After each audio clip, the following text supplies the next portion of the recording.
elect to speak here. Don't have to have you chipping in all the time. Right, moving into more mundane matters, or not. Councillors, item number 16. Hi. Morning. Hi, Paul, how are you? Good, thank you. Good.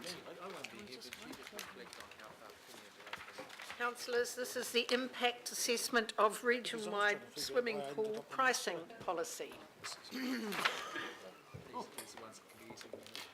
I think it's And in Chair, the can I attached- Political balance.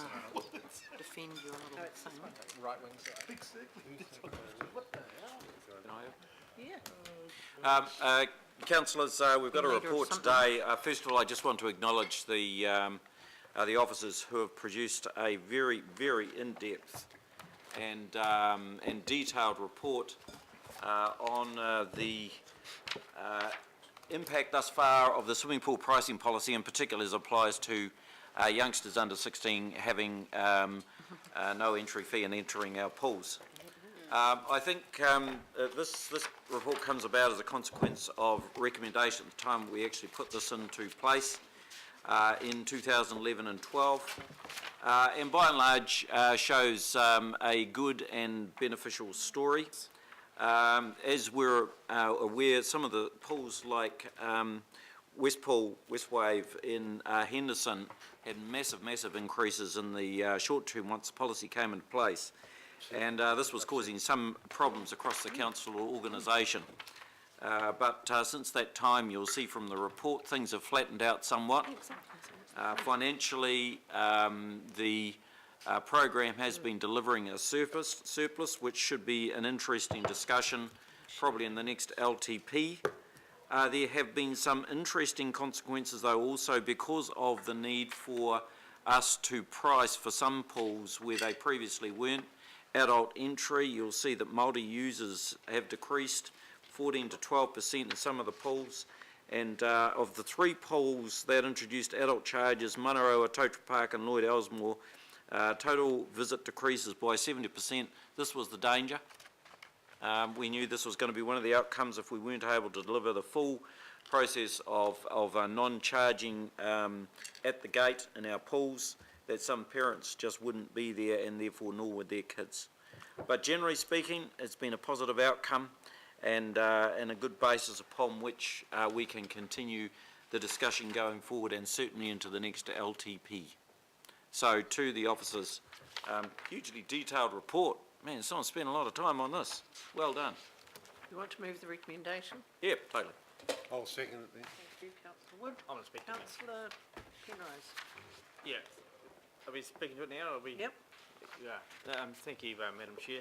I just want to raise, following on from the Mayor's comments there, some concerns that have been raised with me of late from Counties Manukau Police, particularly with some of our pools in South Wellington, in particular the Papakura pool, and that's the behaviour of our young ones. Now that we have free entry, it's an all open starter that they can just pile in there and create havoc. It's probably, Madam Chair, you might not be able to answer this question today, but I'd like you to have a look into it, because it's a real concern that when the police have come to us and said, hey, listen, how do we deal with these young ones that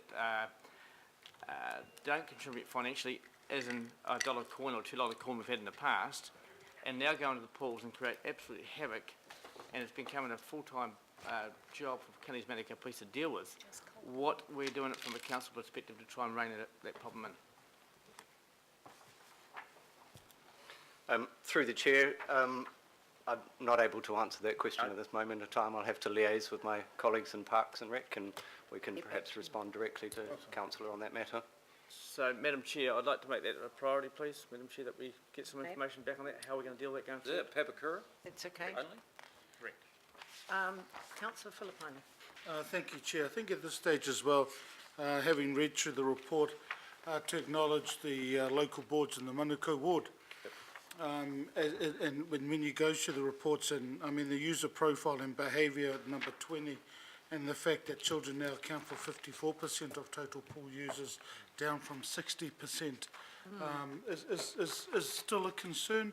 But the fact that Toy is up and running, and I know it gets frequented with, I think Kathy's meeting when we had there was just a continuous flow of people, of our kids, especially adults at the time, and I think that boils down to the fact that there's a targeted rate in those two areas. And it's interesting, through you, Chair, that I still get quite a few people in other areas asking why they can't go in, and this is the over 16, 17, and the adults saying why they can't go into their pool. And I've pointed out to them that it's the local board issue, that they need to do it. But I just want to sort of congratulate and applaud the two local boards in the Manukau ward for the targeted rate.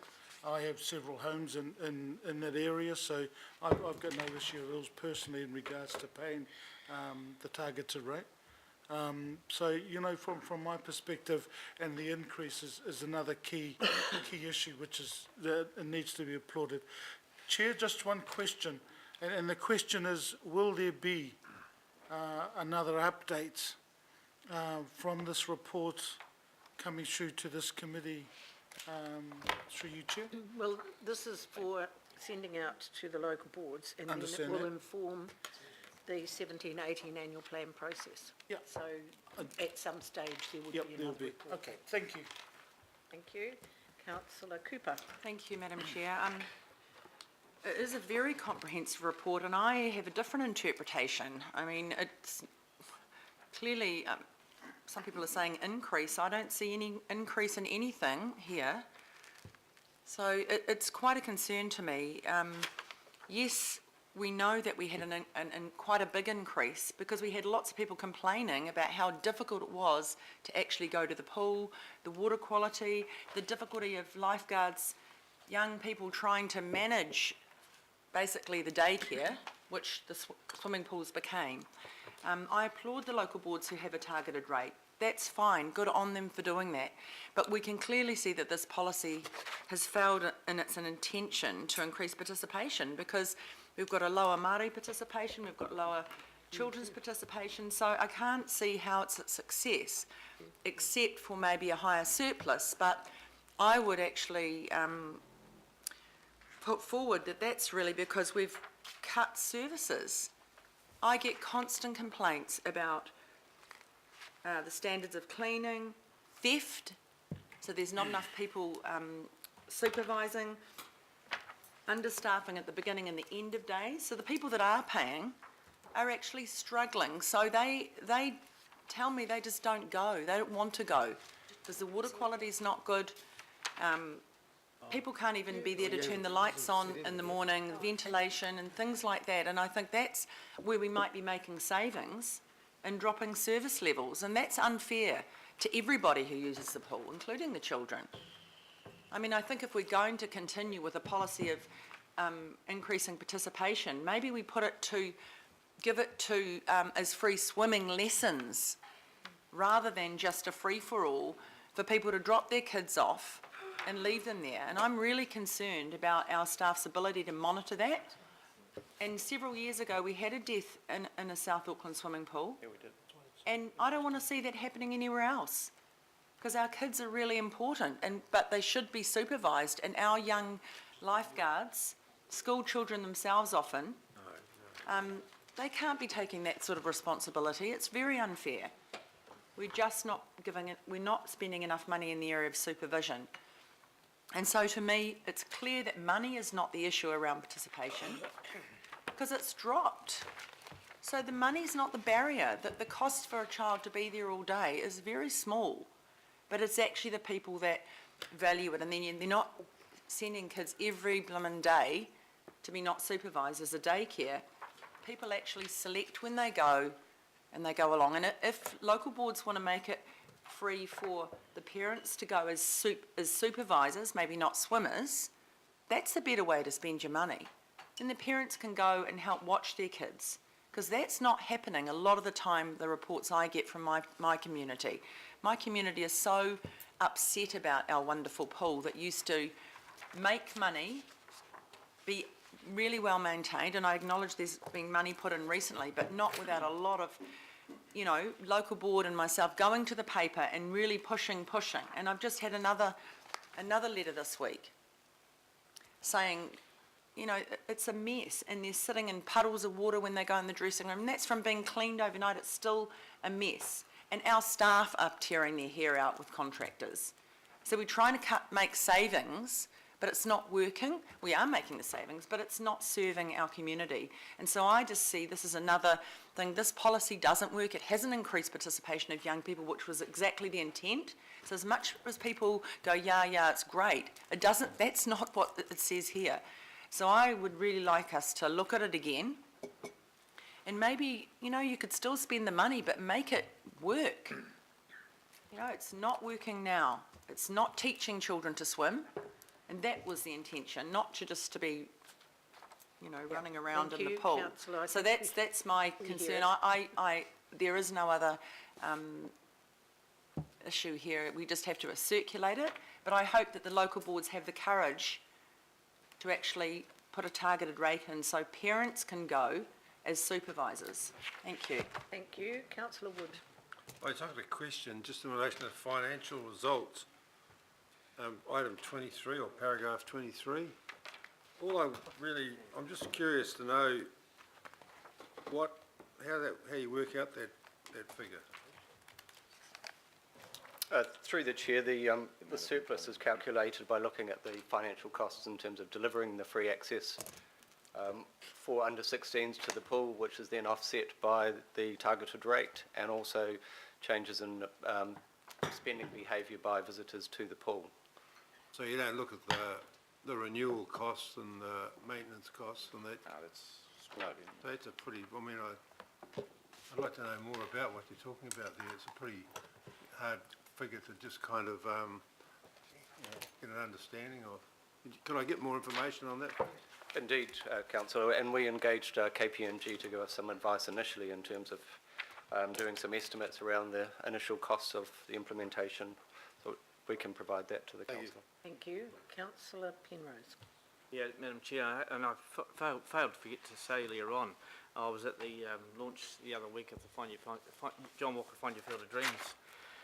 And if you want to teach young ones to swim, that's the place to do it, because they are just outstanding. And John and the team under Rick Pickard have done an outstanding job there. I just want to follow up Councillor Cooper, and you know, I think there needs to be an urgent report back, because I'm hearing different, Madam Chair. And it's not just a Papakura pool, it's one of the worst, sadly though, and it's my own patch, but GI is not far behind, and a number of other pools. And I think, you know, we need to get a grip of it. You know, we did not have this problem when we charged Papakura $1 and $2 coins. We did not have it. It's become just a crash where people just go in there, throw their kids in there, see you later and go. And guys are struggling with it.